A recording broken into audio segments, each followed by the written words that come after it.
2, 3. Assalamualaikum Pak. Waalaikumsalam warahmatullahi wabarakatuh. Kalau waktunya Bapak Sama. Bapak dulu sekolah di mana?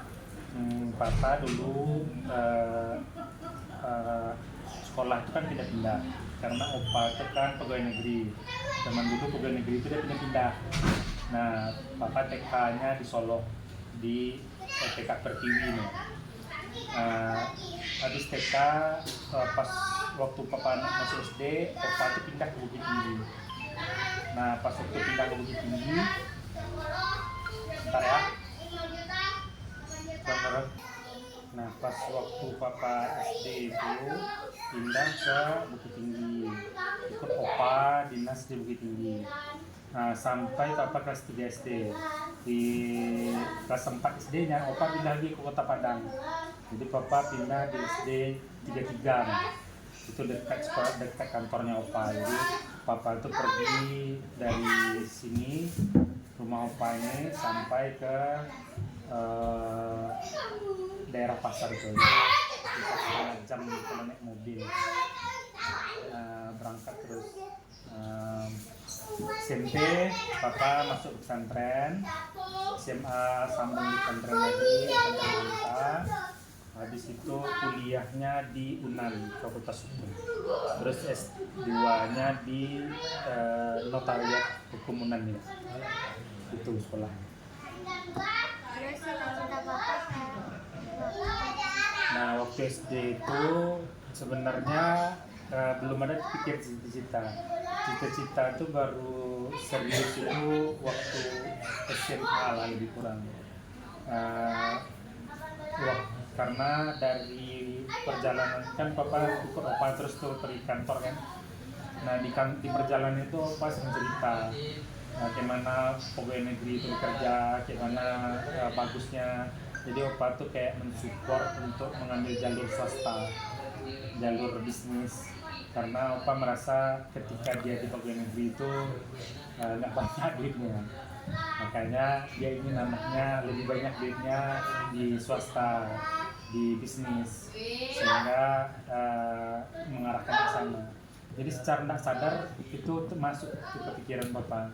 Jadi pas waktu SMA itu terpikirlah untuk kemudian berbisnis. Minta izin sama bapak waktu itu tamat SMA, tamat pesantren. Bapak rencana mau jualan aja nih. Bilang sama bapak, rencana jadi mau bisnis aja, mau jualan. Minta izin di nggak usah kuliah. Tahu pak bilangnya kuliah juga lah. Bisnis itu tetap dipelajari sambil kuliah, karena akan beda nanti pola pikir orang pernah kuliah dan tidak.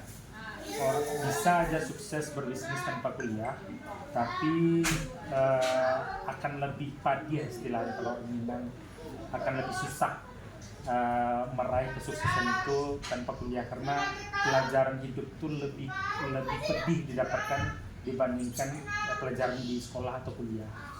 Sedangkan di sekolah kuliah itu kan banyak contoh, banyak yang bisa kita bahas dan kita tidak rasain. Tapi kalau di kehidupan sehari-hari pelajaran kita ambil tuh kita merasakannya lahir batin. Pedihnya kehidupan itu di situ. Maka opa bilang kayak gitu. Akan lebih terstruktur berpikir orang yang pernah kuliah dengan tidak. Lebih ke situ sih. Jadi papa tetap kuliah sampai lanjut S2 juga.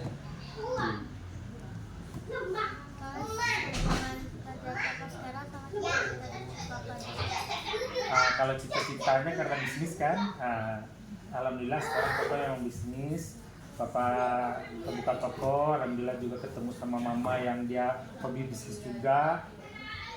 Jadi memang alhamdulillah sesuai lah cita-cita itu, karena memang kan waktu sebenarnya papa tipikalnya pragmatis. Artinya apa? Bahwa berpikir itu akan dapat apa. Kalau kita ngerjain ini dapatnya apa, ngerjain ini dapatnya apa. Jadi itu yang jadi trigger motivasi papa personal.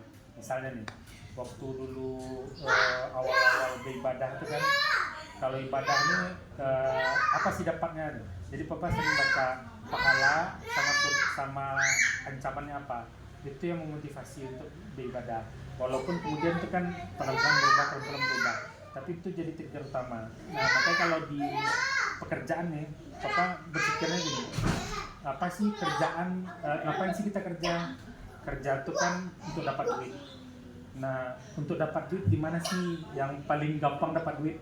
Nah, kalau kita telisik nih hadis Nabi kan, 9 dari 10 pintu rezeki itu di dagang. Itu Nabi bilang kan nggak mungkin bohong kan?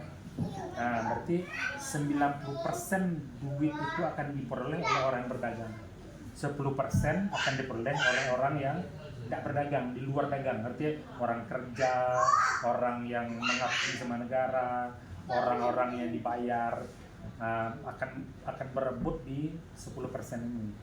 Nah, ternyata ketika Papa ikut pelatihan bisnis itu ketemu juga dari referensi direktur bank. Ternyata di bank itu 90% uang yang ada di bank itu dipegang sama 10% orang aja. Jadi ternyata apa yang dibilang Nabi itu benar, terbukti dalam dunia realita kita sekarang ini. Jadi orang kaya, orang duit yang banyak di bank itu hanya dikuasai oleh 10% orang. Nah, sehingga menurut Papa paling cocok itu di pedagang, sehingga peluang terbesar untuk dapat duit lebih banyak di dagang. Dan alhamdulillah ya dibandingkan kawan-kawan seangkatan rasanya lebih baik lah daripada orang lain. Dia rata-rata atas lah. Begitu. Alhamdulillah connect lah antara cita-cita. Cuman kenapa Papa masuk fakultas hukum? Nah, ini karena permintaan Opa kemarin itu kaitannya dengan membentuk pola pikir. Jadi Papa nggak lebih mengambil urusan yang membentuk pola pikir, membuat logis, membuat berpikir itu terstruktur. Kenapa nggak di eksakta? Karena memang di eksakta itu kan sibuk boleh.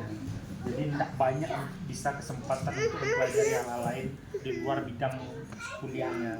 Kami fakultas hukum itu.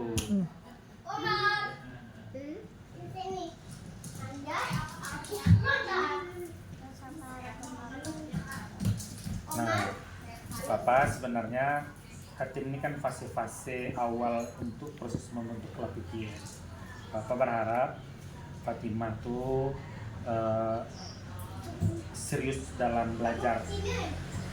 Sekarang kan salah satu fokusnya itu Al-Quran, belajar matematika, belajar pelajaran sekolah lainnya. Papa berharapnya pelajaran-pelajaran tuh dipelajari serius. Walaupun kesannya remeh, tapi itu membentuk cara kita berpikir, mendudukkan fondasi berpikir kita. Ilmu dasar ini penting.